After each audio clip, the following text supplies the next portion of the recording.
ஐயா நான் ஆக்ஸ்போர்ட்ல எனக்கு இடுப்பு பிடிச்சிக்கிச்சு கிரிக்கெட் மேட்ச் விளையாண்டு ஒருத்தர் கேட்டேன், சார் ஒரு அப்பாயின்மெண்ட் வாங்கி கொடுத்தீங்கன்னா பிசியோட்ட போகணும். சார் பிசியோ அப்பாயின்மெண்ட் எல்லாம் 15 நாள் வெயிட் பண்ணணும். நாங்க ஏங்க எங்க ஊர்ல பிசியோல சும்மா போய் பார்ப்போம், என்னங்க 15 நாள் வெயிட் பண்ணணும்? சார் பிசியோ அப்பாயின்மெண்டே கிடைக்காது சார், 2 வீக்ஸ் ஆகும் சார். 2 வாரம் கழிச்சுதான் பிசியோ அப்பாயின்மெண்டே கொடுக்குறாரு சார். ஒரு அப்பாயின்மெண்ட்டுக்கு 100 பவுண்டு சார், 12,000 ரூபாய். 100 பவுண்டு போனதுக்கு அப்புறம் தான் தெரிஞ்சது 100 பவுண்டு. என்ன 100 பவுண்டா? ஐயோ, ஏதாவது யூடியூப் பார்த்து நாமளே கொஞ்சம் ஸ்ட்ரெச்சிங் பண்ணி ரெடி பண்ணிக்கலாம். இல்ல சார் இது பிசியோ கை வச்சதான் சரியாகும். 100 பவுண்டு 12,000 ரூபாய்.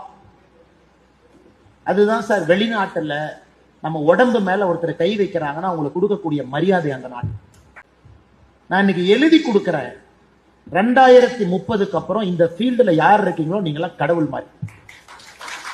ஆனா India is becoming a sporting nation. இத்தனை நாளா மரியாதை இல்லை. என்ன சார் ஏதோ ஜிம்ல 2 வெயிட் தூக்கி சுத்திட்டு இருக்காங்க, ஏதோ பாடி பில்டிங் 2 தூக்கி